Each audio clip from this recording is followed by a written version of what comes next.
Hi everyone and welcome back. In this video we will be reading another chapter of Christopher Robin by Disney. Chapter 8. Pooh, I swear that's the same sign. Christopher was standing still in front of a sign that looked strangely like the one he and the bear had passed several hours ago.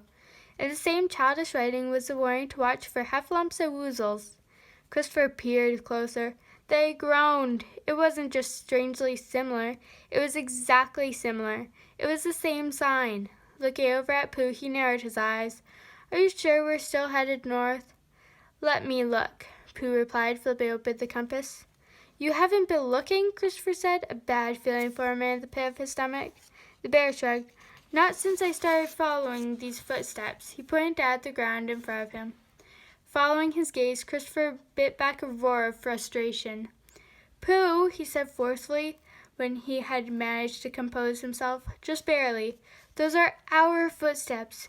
We just went in a circle. What's wrong with you? All you had to do was follow the compass. Even as he said the words, a part of Christopher knew he was being unfair. Pooh wasn't a weathered war vet. He wasn't even human. He was a bear. Pooh's shoulders drooped and his ears went back. But the compass led us to the heffalumps and woozles, he said. There are no heffalumps and woozles, Christopher responded, unmoved by Pooh's explanation. I should never have trusted you with the compass. I'm sorry, Pooh said, his voice barely a whisper. I'll put it back with the other important things. Walking over to Christopher, who was clutching the briefcase in his hand so hard that his knuckles had turned white, Pooh popped open the lock.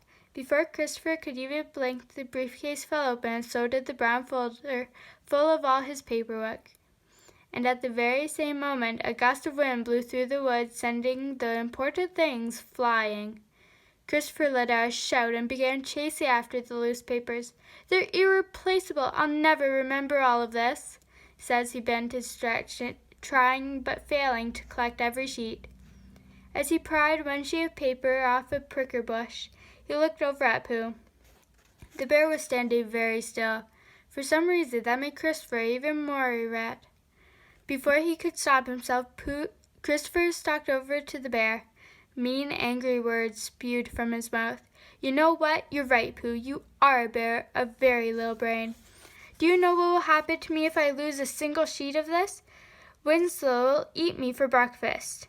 A woozle will eat you for breakfast, Pooh said, incorrectly repeating what he thought Christopher had just said.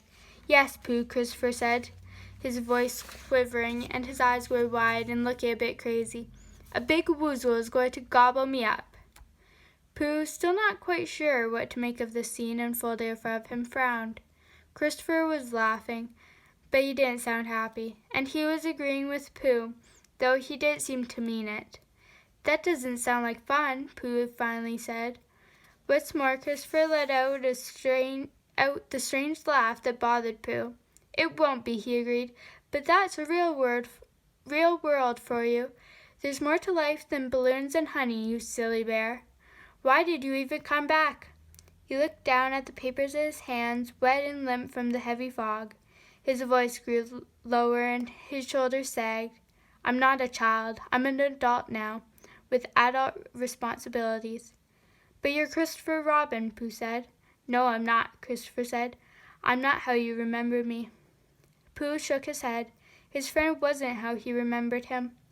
But he knew it was still Christopher Robin on the inside. He had just lost his way. He was foggy, like the 100-acre wood. From the sounds of it, though, Christopher didn't want to remember who he had been.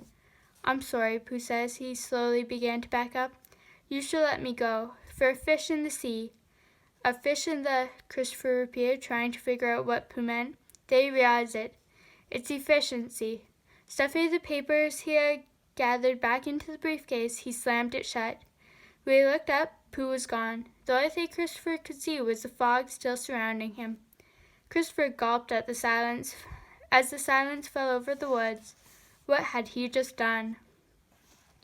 As he ran through the foggy woods, Christopher's mind raced with unwanted thoughts. Thoughts of Pooh, lost and hungry. Thoughts of the bear, sad and alone. Over and over again, a picture of Pooh's face, his eyes full of tears, flashed in front of Christopher, filling him with guilt. He hadn't meant to be so hard on Pooh.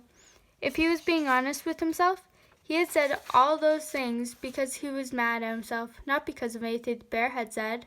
He was mad at himself for making the numbers work, at the cost of people's jobs. He was mad at himself for having no choice but to do what his boss had said to do. He was mad at having to be efficient without feeling, and so he had yelled at Pooh, and Pooh in return had disappeared. And it was all his fault. "Pooh!" he shouted. "Pooh, where are you?" Over and over again he called into the fog, and over again the only response he got was his own voice echoing back at him. It was growing darker as the daylight hours faded. Christopher knew that if he didn't find Pooh soon, he would have to wait until the next day. Christopher tripped over an unseen branch on the path in front of him. His arm windmilled as he struggled to keep his balance. He managed to stay upright, but as he stopped to catch his breath, he found himself once more staring at the heffalump warning sign. He had done the same thing Pooh had done, gone round in a complete circle, only this time, instead of staying away from the sign, Christopher ran straight toward it. "There are no heffalumps," he said to the air. Then, with a burst of speed, he brushed past the sign and headed straight in the direction the sign warned him not to go. He ran and ran until the sun sank behind the trees, throwing the woods into an early dusk. Shadows that had been harmless in the day became frightening as they lengthened. The rustling of the trees, once simple white noise, now sounded eerie, causing Christopher to move faster. His eyes scanned the darkening woods, desperately seeking any sign of Pooh. He saw nothing, but then he heard something. A roar filled the woods. It was a horrifying noise that was a cross between what an elephant and a dinosaur would sound like. Christopher stopped in his tracks. The hair on his arm stood on end. It couldn't be, could it? "Heffalumps and woozles are not real," he said, hoping to reassure himself. He moved forward, his eyes now scanning the woods for not just Pooh, but creatures he hoped against hope didn't exist. And then he heard that very same roar again. Christopher spun around, his head swiveling left and right, then right and left. "Not real, not real, not real," he chanted. But as he did so, the fog began to lift, and through it Christopher saw shadows appear. Large shadows that looked a lot like elephants, or more precisely, a herd of heffalumps. Another roar sounded. This time, Christopher didn't hesitate. He turned and ran, right into a heffalump trap. With a shout, Christopher felt his legs go out from underneath him, and they was flying through the air. He landed with a thump at the bottom of a large hole. "Ouch," he said, lying on the cold ground. He caught his breath. He could hear the heffalumps roaring, and was for the moment pleased to be 10 feet below ground, and not any place where they could see him. But he felt he had lain there long enough. Christopher pushed himself to his feet. He craned his head back, looking way up to the opening of the hole above him. He could see the first stars glinting in the sky above. He knew soon enough he wouldn't be able to see his own hands, let alone the top of the hole. He had to get out of there, fast. Turning, he scanned the area. To his surprise and annoyance, the first thing he saw was the sign that read, "Heffalump Trap. Gotcha." He groaned. "But I'm not a heffalump," he said softly. Then, his voice growing loud, he began to shout, "They're out there! I'm down here!" But no one answered his call. There was no one who could hear him, except perhaps the heffalumps. "You are talking to no one," he said. "First I lose Pooh, then I run into imaginary creatures who are not imaginary, and I end up falling in a silly trap that was supposed to catch the imaginary creatures. Truly, could it get any worse?" And then, as if Mother Nature was listening, it began to rain. The drops fell slowly at first, but they grew larger and fell faster. It didn't take long for the ground beneath his feet to grow muddy. Christopher felt a fresh wave of panic washing over him. He had to get out of there. Frantically, he began to try to climb. His fingers dug into the crumbly dirt that made up the hole's walls, but he couldn't get any purchase. His fingers could just slip, and he would come away with nothing but a handful of mud. Over and over he tried, but always the results were the same. It didn't matter which side he attempted to climb or how he attempted to climb up. He just kept falling. And then, just when he thought all hope was lost, he began to inch ever so slowly up. 1 foot, then 2, then 3. The hole's edge appeared almost within reach. Christopher reached up, his fingers grasping for the edge of the top. He felt a fresh wave of air at his face, then he lost his grip and went tumbling backward. With another thud, he once more found himself on the floor of the hole.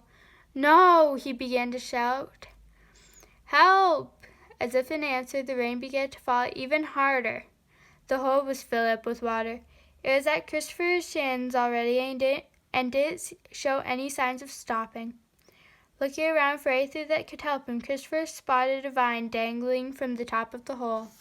Pulling out his briefcase, which made him realize that may have been a part of what was impeding his escape, Christopher grabbed his umbrella from between the case's handles.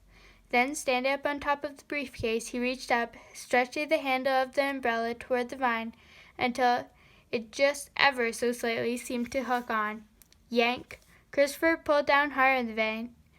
Still nothing happened. He yanked again. Still nothing. Then he did it again. This time something did happen.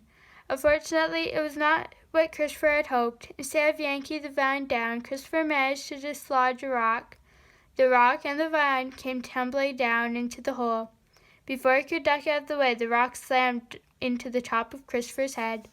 The last thing Christopher saw before he crumpled to the ground, unconscious, was a gush of water that came pouring down the side of the hole. Chapter 9. Thanks for watching. Don't forget to subscribe for the next chapter. See you next time.